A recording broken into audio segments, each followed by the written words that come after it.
Hi, it's Chris Watkin here, and I'm with Neill from EweMove, the MD of EweMove. Nice to meet you, Nick. Yeah, and you, Chris. What I want to do is talk to you about your life of choosing to be an estate agent. So, have you always been in a estate agency?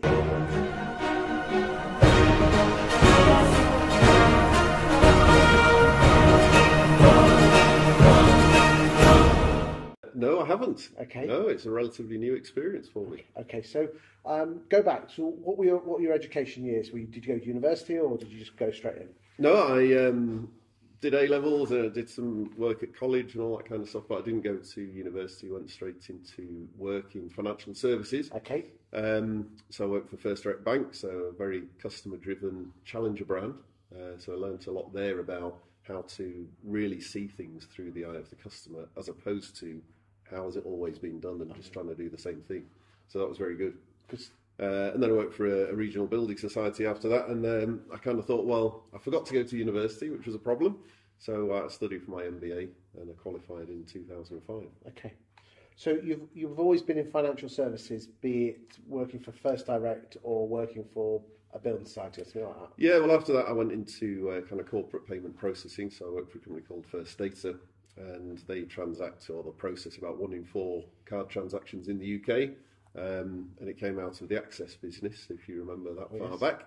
But it's an American-owned business, so I worked for them, and I was dealing with the banks as my clients. So I was an account director whilst I worked there. So working with Egg Credit Cards, Citibank, RBS, Santander. Were you enjoying life at this point? Yeah, very much so. I had a good time. You know, took clients out to watch the rugby or, you know, sporting events down at the cricket and this kind of stuff. It was very good. And had you married by this time? Got the kids and the big mortgage? So I got married in, like hang on, you're testing me now.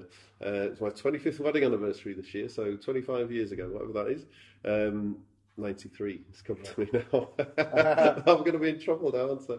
Yeah, married in 93, kids in 95 and 97, so they're sort of 21, 23 now, grown up a little bit.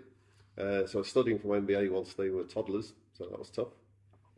And were you enjoying going up the corporate ladder at this point? Yeah, very much again, so. This seems so away from being an estate agent. It does. It does. Well, I was very fortunate to meet a guy at the building society that I worked for. He's ex-Lloyds Bank, you know, top guy, and I got on well with him. So he effectively became my mentor and is still a very good friend of mine. So he left to go and work for First Data, and he pulled me over there. Okay. So I went to go and work from there. And then the next company I worked for was another payment processing business, but in the fuel card space this time. And I was commercial director for the fuel card company, which owns Key Fuels and All-Star fuel cards and so on. So I was commercial director for them. And again, I was pulled over there by this same chap who kept ringing me up saying, can you come and work for me again? So I did. But each time I moved, I was kind of in the place where I thought, well, actually, I really want to do something for myself. But I never did, because I always got the offer of a nice, cushy job, which, again, took me up the corporate scale, and something that I was very, very happy to do. Okay, so you were getting decent money, but how were you feeling inside?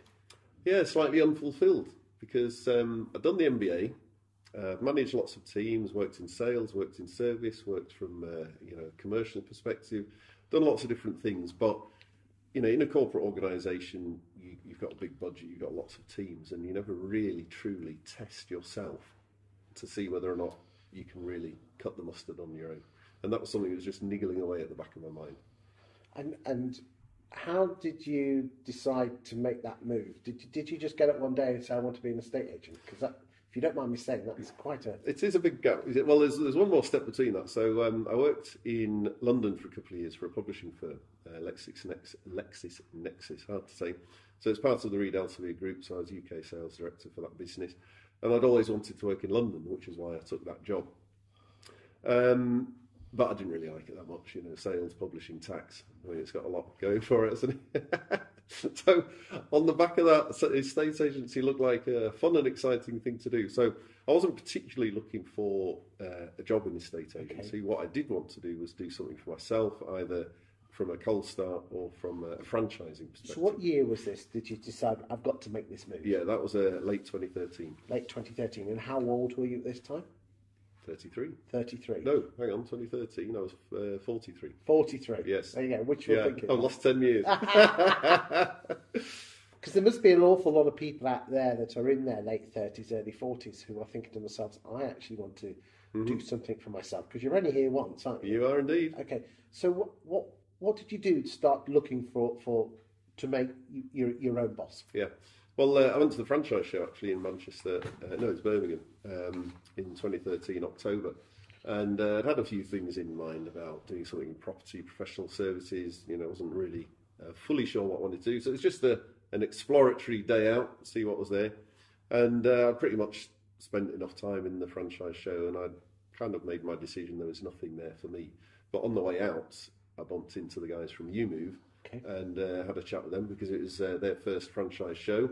So they booked late, so they were stuck in the corner of the show somewhere, which is why I'd not seen them during the day, and just caught hold of them on the way out. And had a chat with them, thought this is quite interesting, and followed up from there, had some further meetings, and decided actually this is something which is not too constrained. If you think about the franchise model for McDonald's or Subway, if you go off piste and do anything that's not in the manual, you're going to get exterminated pretty quickly.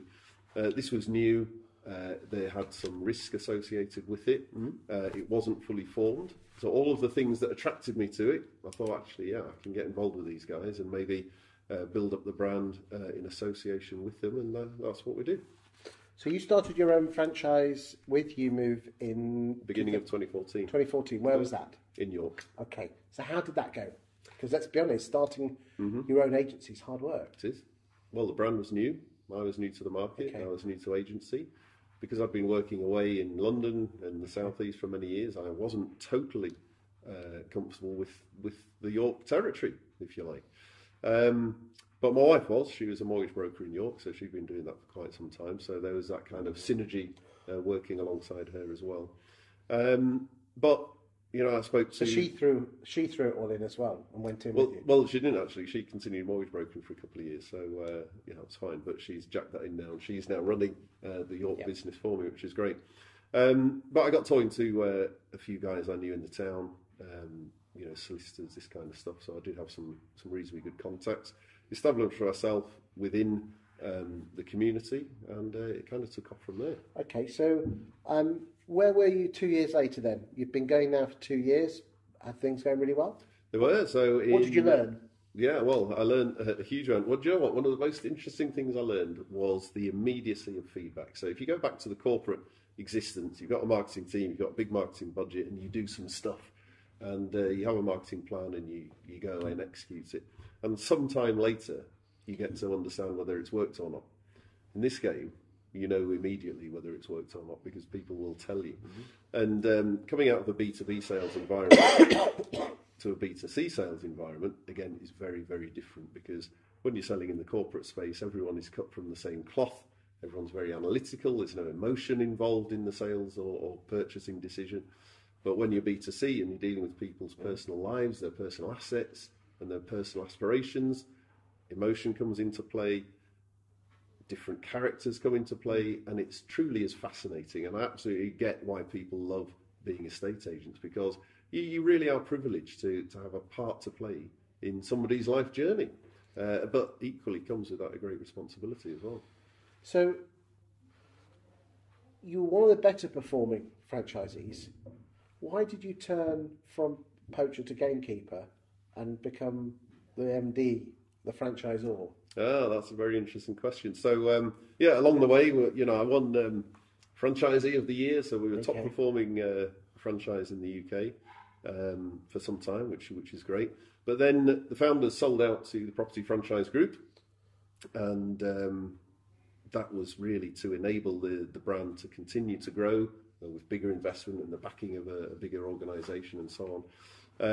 And the assurance that the EweMove brand was not going to be consumed and watered down into a corporate thing. Because, within the PFG group, we've got lots of different brands, each with their own characteristics. And actually, one of the fortunate things about it is they are all managed and developed with being true to their own brand identity. So that's good. So that was safe. So PFG bought EweMove, and as a function of that, the founders left, which is quite normal. And so they needed a managing director to take over and run the business. So it was quite a large recruitment exercise undertaken. I think it was about 100 applicants for the role, lots of assessment centres, interviews, all this kind of stuff. And I was offered the job, which I was very grateful to take. And I made it very clear to the CEO at the time, if I didn't get the job, I wasn't in the market for any other job. I'd just continue to run my franchise. So I wasn't actively looking to come out of my own business back into corporate again, because that wasn't part of the game, if you go back to what I mentioned a few minutes ago. But I would do it for the EweMove brand, and I was very happy to take the role to further develop the EweMove brand. But surely that would have been at the detriment of you growing your York franchise. Yes, it would. I was fortunate enough to have my wife to ditch the mortgage broking business, and now she's running the franchise. So it's quite good, because anything I do in terms of changes and developments, I've got half an eye on, well, actually, what's the impact on the franchisees, because I've still got my own franchise business that my wife is running. Can you be both a franchisor and a franchisee? Yes. Would you care to expand? I can indeed. I think it's probably unique to EweMove. So we have a very, very collaborative network of franchisees who've been kind of nurtured and developed as a group. So our franchisees are involved in the recruitment process for new franchisees. Really? So anyone can be blackballed by an existing franchisee. So we're very, very selective about who we bring in. Hold on, are you telling me that if a franchisee doesn't like the cut of the jib of someone else? Potentially, yes. Okay. Yeah. So we make a collective view, but we do turn down quite a few people. And we're not interested in just taking money off people to sell a franchise. We're interested in getting the right people into the network. So coming back to your question, can I be both the franchisor and the franchisee?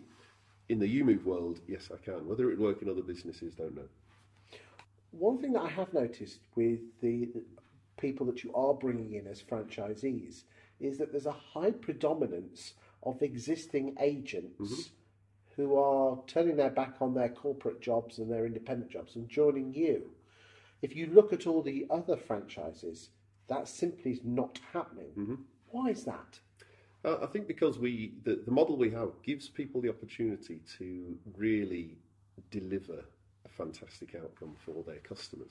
So often in any organisation, it doesn't have to be estate agents, but people in siloed jobs tend to get frustrated because they might believe they're doing a fantastic job, but up or down the line, there's other people involved who are maybe letting the side down, and that frustrates people.